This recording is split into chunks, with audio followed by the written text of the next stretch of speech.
वत्स बर्बरीक, तुम किस बात पर इतना हंस रहे थे? प्रभु, मुझे हंसी सारे संसार पर आती है। सांसारिक लोगों की मूर्खता पर हंसी आती है, जो केवल दिखावे और शोभा के लिए अनायास ही दूसरों के पापों को अपने सिर पर उठाए फिरते हैं। महाराज युधिष्ठिर का अश्वत्थामा की मणि को अपने मुकुट में धारण करना इसी सत्य का उदाहरण था, जिसे देखकर मैं अपनी हंसी को रोक न सका। प्रभु, हे सत्यवचना बर्बरीक, हमें बताओ कि तुमने इस महायुद्ध में वो कौन सा सत्य देखा है? बताओ। इस युद्ध में मैंने एक ऐसा चमत्कार देखा है महात्मन, जो सबकी आंखों से छुपा था। चमत्कार? और युद्ध भूमि में? हाँ देवी, मैंने युद्ध में भगवान श्री कृष्ण की लीला देखी है, अनोखा चमत्कार देखा है। इस युद्ध में मैंने केवल भगवान श्री कृष्ण का सुदर्शन चक्र देखा है, जो सारे अधर्मियों का संहार कर रहा था। मैंने देखा कि भीष्म अर्जुन के बाणों से घायल हुए हैं, परंतु वो गिरे हैं तो प्रभु के सुदर्शन चक्र के प्रहार से, जो आखिर में उनके पास आता है, और भीष्म रथ से नीचे गिर जाते हैं।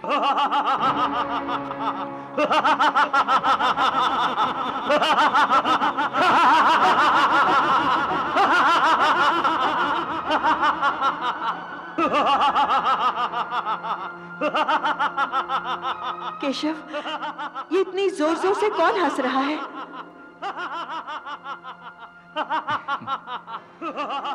ये बर्बरीक है। बर्बरीक? हाँ, भीमसेन का पोता और घटोत्कच का पुत्र महावीर बर्बरीक। महायुद्ध की समाप्ति के बाद पांडव द्रौपदी श्री कृष्ण के साथ बर्बरीक के पास आए तो बर्बरीक का सिर व्यंग से हंस रहा था। प्रणाम प्रभु, प्रणाम देवी, प्रणाम धर्मात्माओं।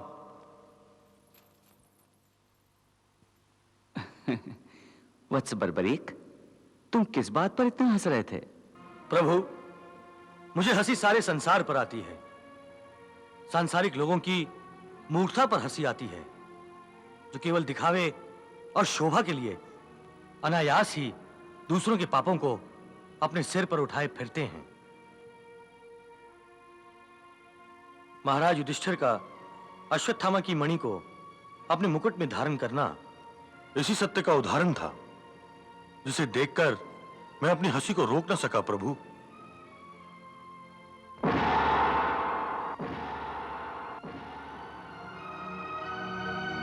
महाराज युधिष्ठिर, यदि मेरी हंसी से आपका अपमान हुआ हो तो मैं क्षमा चाहता हूं। नहीं बर्बरीक, इसमें कोई अपमान नहीं है। यह तो कड़वा सत्य है, पर है तो सत्य, और सत्य ही धर्म है। आज तुमने धर्मराज को धर्म की सीख दी है, तो इसमें भला अपमान कैसा? मैं तो तुम्हारे इस उपकार के लिए तुम्हारा आभारी हूं बर्बरीक। और मैं प्रभु श्री कृष्ण के उपकार के लिए आभारी हूं, जो उन्होंने मुझे इस युद्ध को अपनी आंखों से देखने का अवसर प्रदान किया। अन्यथा युद्ध के ऐसे अनोखे दृश्य से मेरी आंखें वंचित रह जाती। हाँ, ये युद्ध महापराक्रम के प्रदर्शन का युद्ध था। ऐसा युद्ध न कभी हुआ है और न कभी होगा।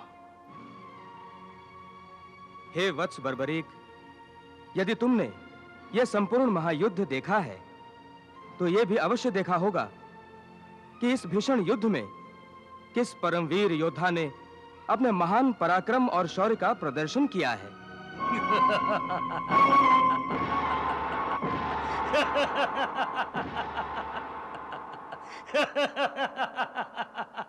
हाँ, बताओ बर्बरीक, किसने कितना संहार किया है?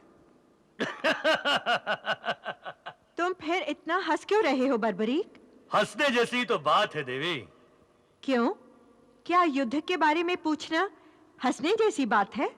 क्षमा कीजिए देवी, युद्ध में पराक्रम दिखाना योद्धाओं के लिए गौरव की बात होती है, परंतु इस महायुद्ध में मैंने किसी को भी पराक्रम दिखाते हुए नहीं देखा।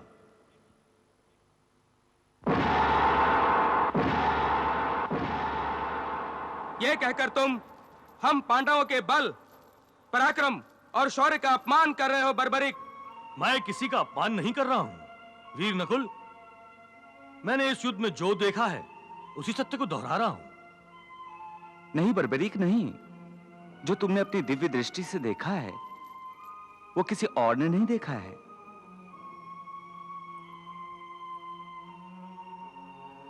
परंतु इस सत्य को अब ना बताना यही उचित होगा। नहीं प्रभु, सत्य को छुपाना झूठ कहने के बराबर होता है और झूठ कहना पाप है। इसलिए मुझे सच कहने की आज्ञा दीजिए प्रभु।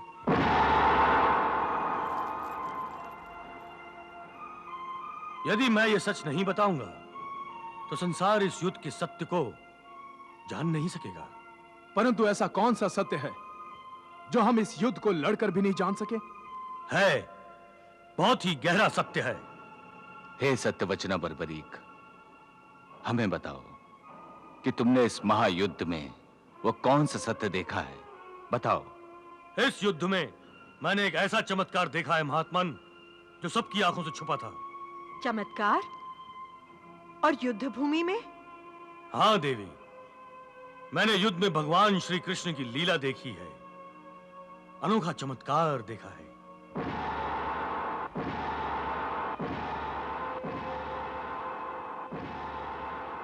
इस युद्ध में मैंने केवल भगवान श्री कृष्ण का सुदर्शन चक्र देखा है, जो सारे अधर्मियों का संहार कर रहा था।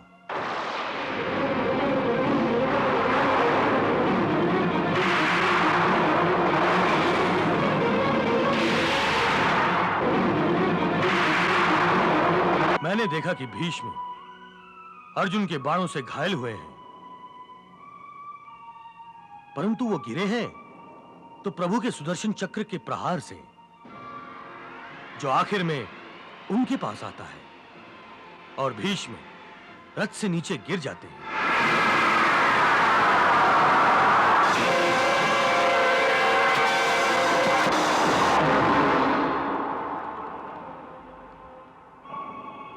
यही चमत्कार जयद्रथ के वध के समय भी मैंने देखा।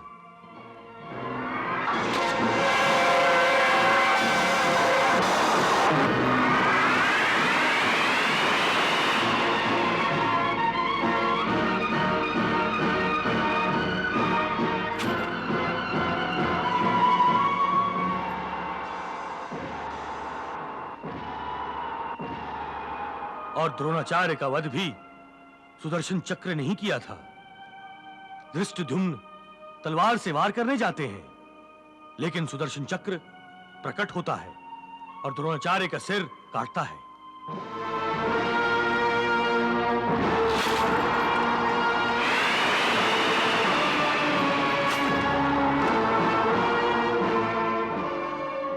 दानवीर कर्ण का वध भी प्रभु के सुदर्शन चक्र द्वारा ही हुआ था।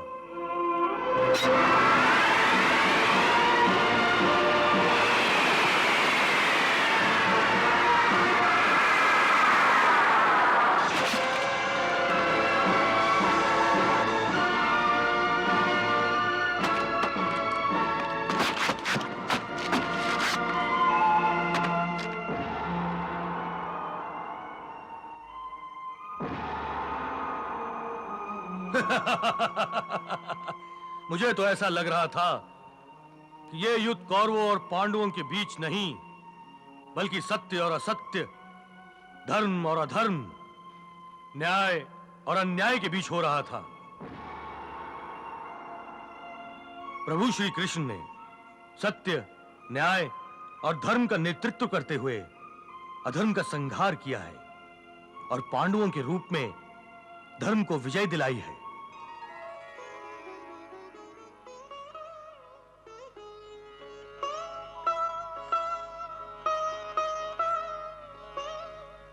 हे श्याम सुंदर, तुम्हारी लीला अपरंपार है, अपरंपार है।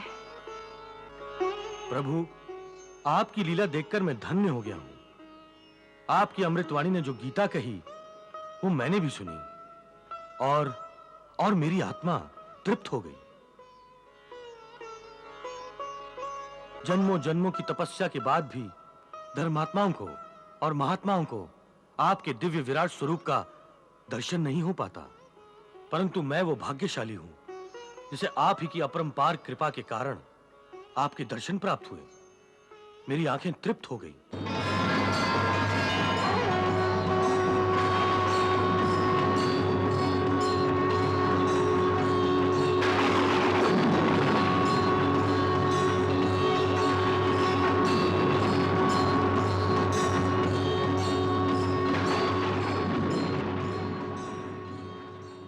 प्रभु, आपके विराट स्वरूप में इतना तेज था कि मानो हजारों सूरज एक साथ चमक रहे थे,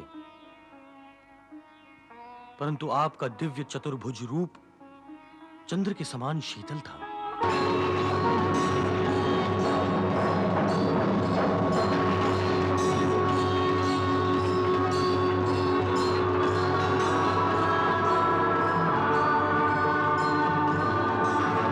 आपके इन दोनों रूपों को देखकर मैं आपका अनुग्रहित हुआ हूं।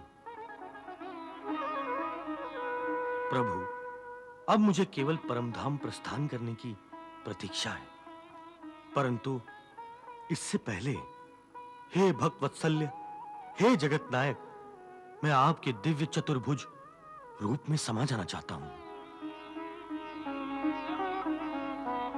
तथास्तु।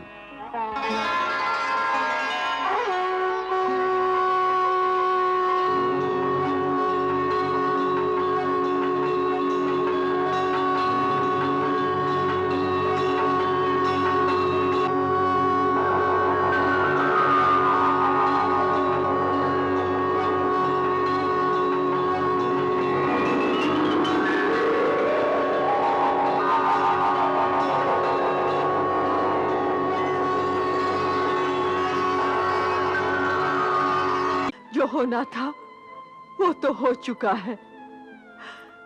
अब हमें दिल पर पत्थर रखना ही होगा। अब समय है आगे क्या करना है ये सोचने का। अब हमें कुरुक्षेत्र जाना ही होगा। हमारे पुत्रों का अंतिम संस्कार हमें ही करना पड़ेगा ना। इस महायुद्ध में हमने कौरव योद्धाओं पर विजय पा ली है, परंतु कौरव स्त्रियों से मिलने के नाम से ही हमारे दिल दहल जाते हैं। इसमें डरने की क्या बात है पांचाली? हमने कोई अपराध नहीं किया है, ना ही कोई अधर्म किया है। हम उनसे मिलेंगे और अपना सर ऊंचा करके मिलेंगे। नहीं भीम भैया, हम उनसे सिर ऊंचा करके नहीं, सिर झुकाकर मिलेंगे। इस समय उनके घायल दिलों पर मरहम लगाने की आवश्यकता है, घमंड से सिर उठाकर घाव लगाने की नहीं। भीम, जिसने मेरे लाडले पुत्र दुर्योधन का वध किया, हत्यारा भीम, एक बार ये मेरी बाहों की जकड़ में आ गया तो इसे वासुदेव श्री कृष्ण भी नहीं बचा सकेगा। अब भीम को पता चलेगा कि उसने मुझे नहीं, अपनी मृत्यु को गले लगाया है, अपनी मृत्यु को गले लगाया है।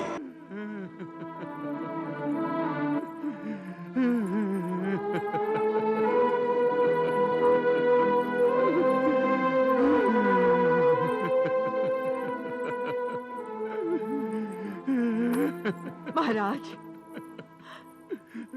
महाराज, महाराज, महाराज, क्या हुआ? आप क्यों रो रहे हैं? महाराज, बताइए ना। गांधारी, जिसके 100 के 100 पुत्र मारे गए हों, उसे तो जीवन भर रोना ही है।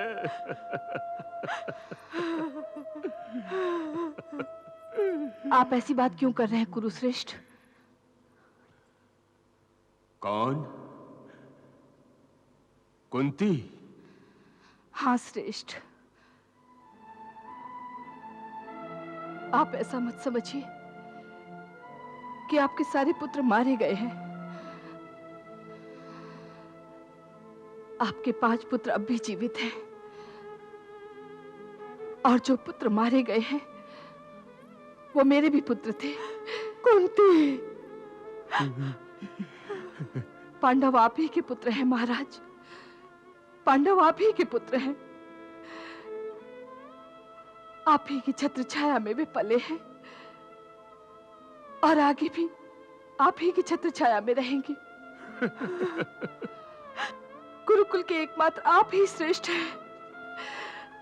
अगर आप ही अपना धीरज खो देंगे तो गुरुकुल का अस्तित्व ही शून्य हो जाएगा। अब हम शून्य ही हो गए हैं कुंती। अपने पुत्रों के बिना हमारा कोई अस्तित्व, कोई मोल नहीं रहा है। महाराज, जो होना था वो तो हो चुका है। अब हमें दिल पर पत्थर रखना ही होगा। अब समय है आगे क्या करना है ये सोचने का। अब हमें कुरुक्षेत्र जाना ही होगा। हमारे पुत्रों का अंतिम संस्कार हमें ही करना पड़ेगा ना, हमें ही करना पड़ेगा।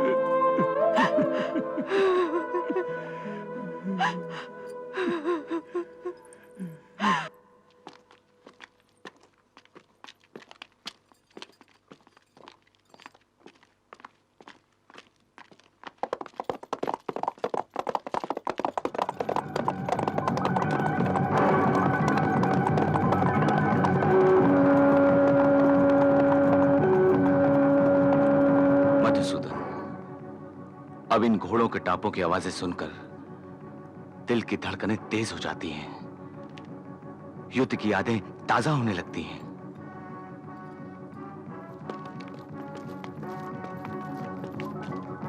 परंतु बड़े भैया, ये कोई योद्धा नहीं है, ये तो गुप्तचर हैं। प्रणाम महाराज। शीघ्र बताओ गुप्तचर, क्या समाचार लाए हो? महाराज, महाराज धृतराष्ट्र, महारानी गांधारी, राजमाता कुंती और कुरुकुल की सारी स्त्रियां कुरुक्षेत्र पहुंच गई हैं। सभी कुरुक्षेत्र पहुंच गए हैं? हाँ महाराज, सभी कौरवों के शिविर की ओर गए हैं। प्रणाम महाराज। इस महायुद्ध में हमने कौरव योद्धाओं पर विजय पा ली है, परंतु कौरव स्त्रियों से मिलने के नाम से ही हमारे दिल दहल जाते हैं। इसमें डरने की क्या बात है पांचाली? हमने कोई अपराध नहीं किया है, ना ही कोई अधर्म किया है। हम उनसे मिलेंगे और अपना सर ऊंचा करके मिलेंगे। नहीं भीम भैया, हम उनसे सिर ऊंचा करके नहीं, सिर झुकाकर मिलेंगे। इस समय उनके घायल दिलों पर मरहम लगाने की आवश्यकता है, घमंड से सिर उठाकर घाव लगाने की नहीं। बड़े भैया, अब हमें कौरवों के शिविर में चलना चाहिए।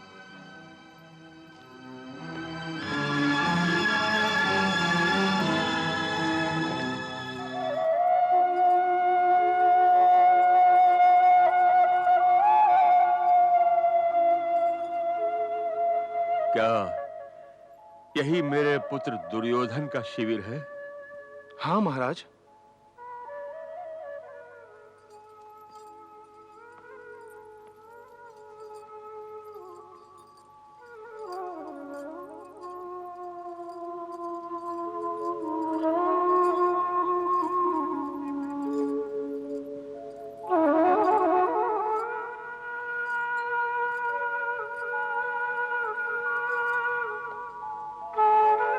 गांधारी, यदि दुर्योधन जीवित होता तो मेरा स्वागत करने के लिए आता, मुझे प्रणाम करता। महाराज, ऐसी भावुकता मत दिखाइए कि मैं सहन ना कर सकूं और मेरी आंखों से फिर आंसू बहने लगे। गांधारी, इन चीजों से मुझे दुर्योधन के शरीर की बू आ रही है। गांधारी, गांधारी, मुझे ऐसा लग रहा है कि किसी भी पल दुर्योधन यहां आएगा और मुझे देखकर कहेगा, प्रणाम ताश्री। दुर्योधन। दुर्योधन? नहीं ताश्री, मैं ज्येष्ठ पांडुपुत्र युधिष्ठिर।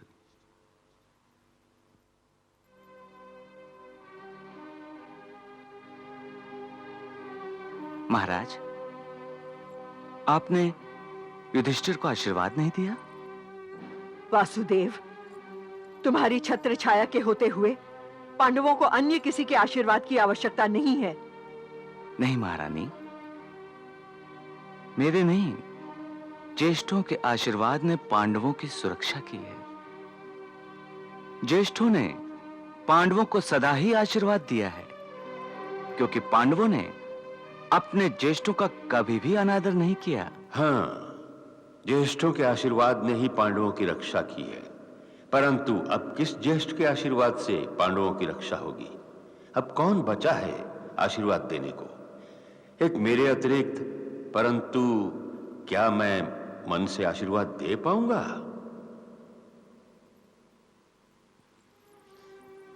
प्रणाम ताश्री।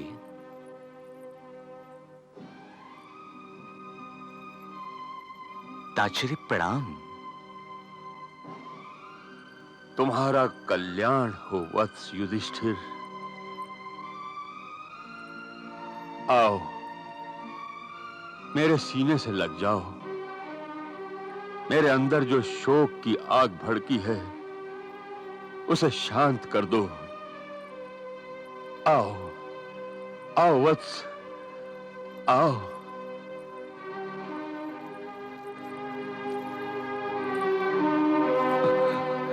मुझे क्षमा कर दीजिए ताश्री। मैं इसी पल युधिष्ठिर को अपनी बाहों में बुरी तरह जकड़कर मृत्यु के अधीन कर सकता हूं, परंतु इसने तो मेरे एक भी पुत्र की हत्या नहीं की है।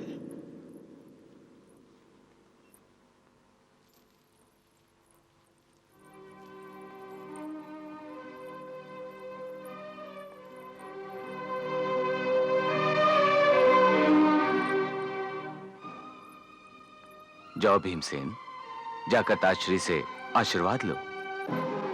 जी भ्राताश्री।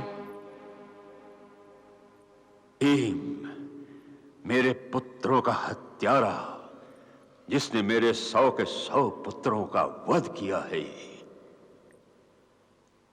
भीम, जिसने मेरे दुशासन के हाथ उखाड़कर उसका सीना फाड़कर रक्त प्राशन किया। भीम, जिसने मेरे लाडले पुत्र दुर्योधन का वध किया। हत्यारा भीम, एक बार ये मेरी बाहों की जकड़ में आ गया तो इसे वासुदेव श्री कृष्ण भी नहीं बचा सकेगा। अब भीम को पता चलेगा कि उसने मुझे नहीं, अपनी मृत्यु को गले लगाया है। अपनी मृत्यु को गले लगाया है।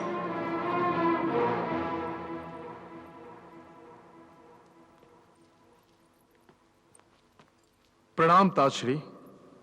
विजयी हो। अपने तात श्री के गले लग जाओ भीम।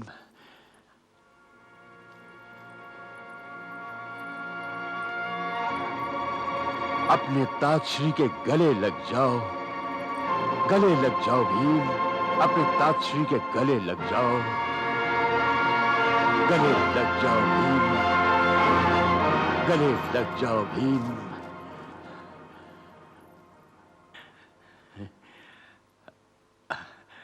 अपने तातश्री के गले लग जाओ भीम।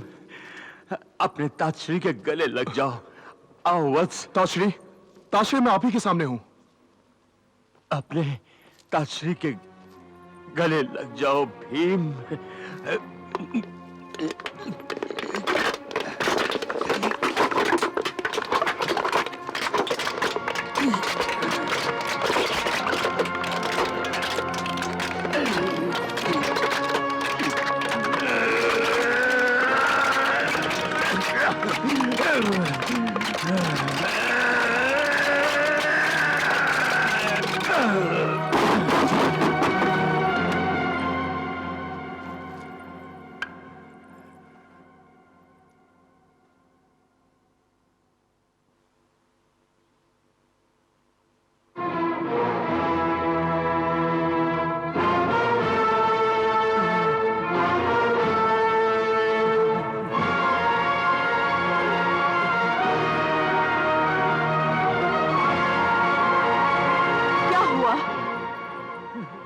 हुआ महाराज? कुंती, बताओ, मुझे भी तो कुछ बताओ।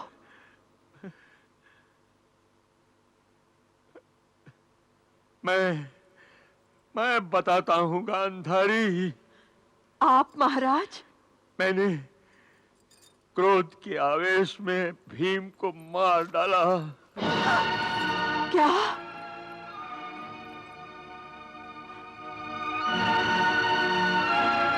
ये आपने क्या किया महाराज? ये आपने क्या किया? प्रतिशोध की आग में कुरुकुल का सर्वनाश हो चुका है, फिर भी आप प्रतिशोध की आग में अब तक जल रहे हैं। और आज आप भी अश्वत्थामा की भांति विनाश के रास्ते पर आगे बढ़ रहे हैं। मुझे क्षमा कर दो गांधारी, मुझे क्षमा कर दो। मैं क्या करता, अपने मन में उठे हुए प्रतिशोध के शोलों को मैं दबा नहीं सका और मैंने भीम का अंत कर दिया।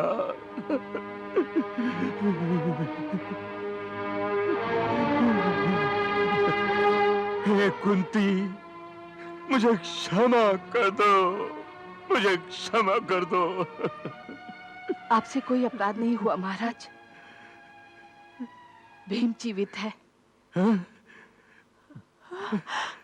भीम जीवित है? हाँ महाराज, भीम जीवित है। कृष्ण ने उसे बचा लिया है।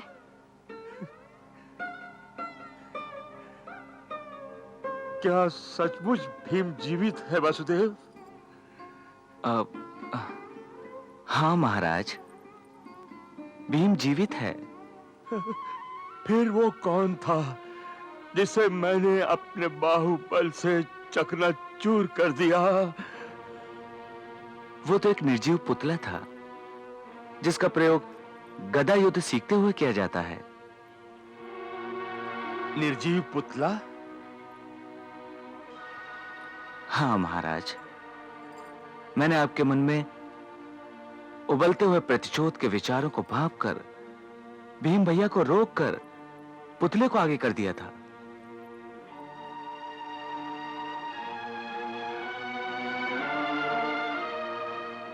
महाराज, महाराज, आप तो परम बलशाली हैं महाराज। मृत्यु के पंजों की जकड़ से प्राणी छूट सकता है, परंतु आपकी बाहों का बंदी कभी नहीं छूट सकता। महाराज, आपने तो भीम भैया के लोहे के पुतले को तोड़कर रख दिया।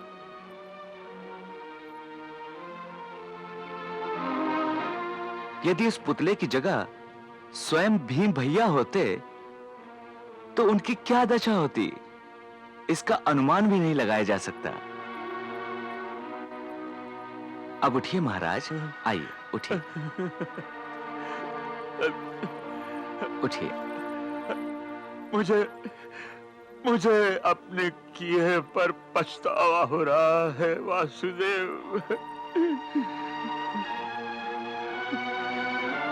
महाराज, पछतावा तो भूतकाल में किए हुए अपने कर्मों पर होता है, परंतु जो अपना भविष्य पहले से ही देख लेते हैं, वो ऐसे कर्म करते ही नहीं कि उन्हें कभी पछताना पड़े। हे ताजश्री, जीवन भर भविष्यवाणी को सुनकर भी आप अनसुना कर देते थे। दुर्योधन और स्वयं आप भी शकुनी के हाथों में पासे बनकर रह गए थे, जिन्हें वो अपनी उंगलियों के इशारे पर नचाता रहा, जिसका परिणाम कुरुकुल के भीषण संहार के रूप में सामने आया।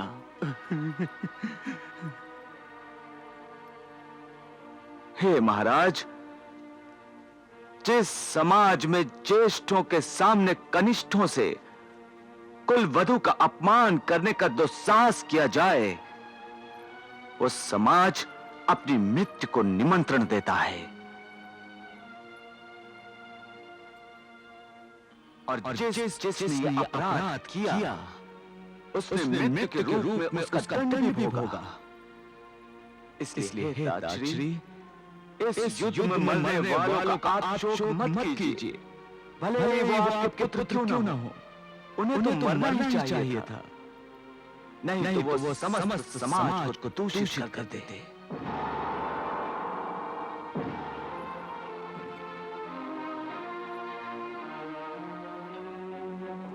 महाराज, पांडवों को दोष देना या उनसे द्वेष करना ठीक नहीं है।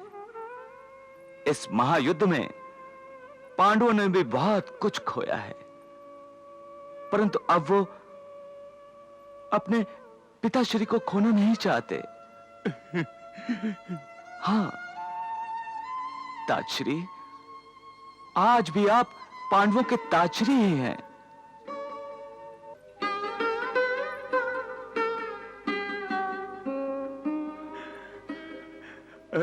वासुदेव, तुमने इन अंधी आंखों में ज्योति दे दी है। अब मैं अपने भाई पांडु के पुत्रों में अपने पुत्रों को देख सकता हूं। भीम, भीम, आओ भीम, आओ, अपने उस दुर्भागी तात के गले लग जाओ भीम। वो धृतराष्ट्र जो तुम्हारी मृत्यु की कामना कर रहा था, वो तुम्हारे इस पुतले के साथ मर गया। आओ भीम। नहीं। आओ भीम, आओ। जाओ भीम।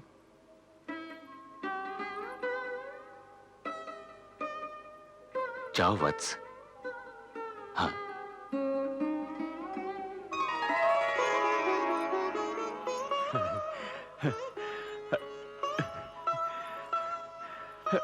भीम, आयुष्मान भव भीम, आयुष्मान भव। भीम,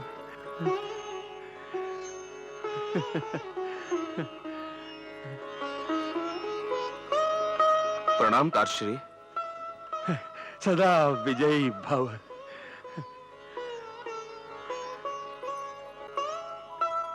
ताजश्री प्रणाम। कल्याणम अस्तु पुत्र।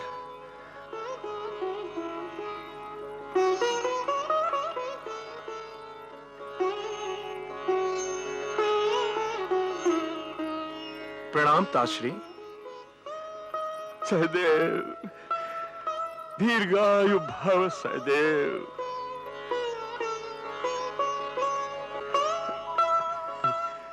हे माधव,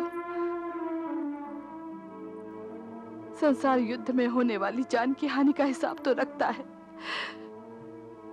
परंतु औरतें अपने लाड़लों को खोकर, अपने सुहागों को खोकर जो नुकसान उठाती हैं, उसका अनुमान पुरुष लगा भी नहीं सकते। इस महायुद्ध में गुरुकुल और समस्त भारतवर्ष की स्त्रियों ने जो खोया है, उसे तो अब ईश्वर भी नहीं लौटा सकता। इस महायुद्ध में किसकी जीत हुई, ये तो हमें नहीं मालूम, परंतु कौन पराजित हुआ, ये हमें मालूम है। हे माधव,